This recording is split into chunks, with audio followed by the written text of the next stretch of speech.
ಇದೇನು ಮಾಡ್ತಾ ಇದ್ದೀರಾ? ನಿಮ್ಗೆ ಎಚ್ಚರ ಆಗೋಯ್ತಾ? ಸಾರಿ. ಅಷ್ಟು ಬೇಗ ಬೆಳಗಾಯ್ತಾ? ನನ್ನ ವಾಚ್ 4 ಗಂಟೆಗೆ ನಿಂತೋಗಿದೆಯಲ್ಲ. ನಿಮ್ಮ ವಾಚ್ ನಿಂತೋಗಿಲ್ಲ, ಈಗ ಬೆಳಗಿನ ಜಾವ 4 ಗಂಟೆನೆ.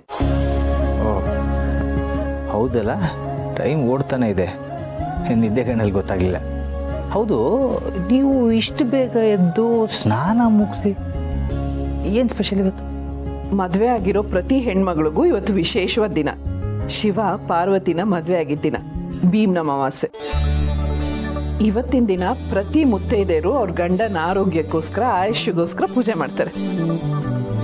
ತಿಳಿಸೋರೆ, ನಿಮ್ಮಷ್ಟು ಚೆನ್ನಾಗಿ ನೋಡ್ಕೊಳ್ಳೋ ಹೆಂಡತಿ ಸಿಕ್ಕಿರುವಾಗ ನಾನು ಆರೋಗ್ಯವಾಗಿರ್ತೀನಿ. ನಾನು ನಿಮ್ಮ ಜೊತೆ ವ್ರತ ಮಾಡ್ಲಾ, ನಿಮ್ಮ ಆರೋಗ್ಯ ಆಯುಷ್ಯಕ್ಕೋಸ್ಕರ? ಏನು ಬೇಡ, ನೀವು ಇನ್ನೊಂದು ಸ್ವಲ್ಪ ಹೊತ್ತು ಮಲ್ಕೊಳ್ಳಿ. ನಂಗೆ ಲೇಟ್ ಆಯಿತು. ಪೂಜೆಗೆ ನೈವೇದ್ಯಕ್ಕೆ ರೆಡಿ ಮಾಡಬೇಕು, ಪೂಜೆಗೆ ರೆಡಿ ಮಾಡಬೇಕು. ನಾನು ಹೋಗ್ತೀನಿ.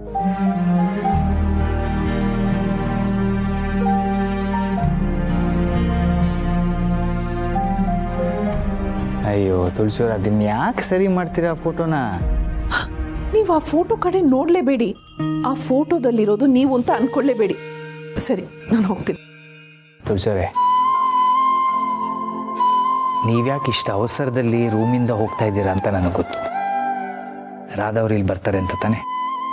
ಹಾಗೇನಿಲ್ಲ ಮಾಧವರೇ, ನನಗೆ ಸ್ವಲ್ಪ ಕೆಲಸ ಇದೆ ಅಷ್ಟೇ. ನಾನು ಎಲ್ಲನೂ ಗಮನಿಸ್ತಾ ಇದ್ದೀನಿ. ರಾತ್ರಿ ರಾಧವ್ರಿಗೆ ನೀವು ಟ್ಯಾಬ್ಲೆಟ್ ಕೊಟ್ಟ ಮೇಲೆ ಅವರು ನಿದ್ದೆ ಮಾಡ್ತಾರೆ, ನೀವು ಈ ರೂಮಿಗೆ ಬರ್ತೀರಿ. ಬೆಳಿಗ್ಗೆ ಎದ್ದು ರಾಧವ್ರು ಎಲ್ಲಿ ನಿಮ್ಮನ್ನು ಈ ರೂಮಲ್ಲಿ ನೋಡ್ತಾರೆ ಅಂತ ನೀವು ಅವ್ರು ಹೇಳೋಕೆ ಮುಂಚೆ ಈ ರೂಮಿಂದ ಆಚೆ ಹೋಗ್ತೀರಾ.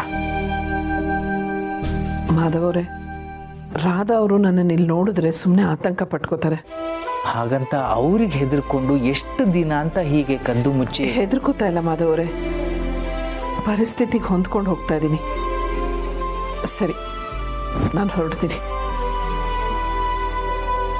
ಹೆಣ್ಣು ಸಹನಾಮಯಿ, ಆದರೆ ಯಾವುದೇ ಹೆಂಡತಿ ಆದರೂ ತನ್ನ ಸ್ಥಾನಕ್ಕೆ ಇನ್ನೊಂದು ಹೆಣ್ಣು ಬರೋದನ್ನು ಸಹಿಸ್ಕೊಳ್ಳೋದಿಲ್ಲ. ಅಂಥದ್ರಲ್ಲಿ ನಿನ್ನೆ ಮೊನ್ನೆ ಪರಿಚಯವಾಗಿರೋ ವ್ಯಕ್ತಿ ಚೇತರಿಸ್ಕೋಬೇಕು ಅಂತ ಎಲ್ಲಾನೂ ಸಹಿಸ್ಕೊಂಡು ಒಬ್ಬೊಬ್ಬರೇ ನೋವು ಅನುಭವಿಸ್ತಾ ಇದ್ದೀರಾ.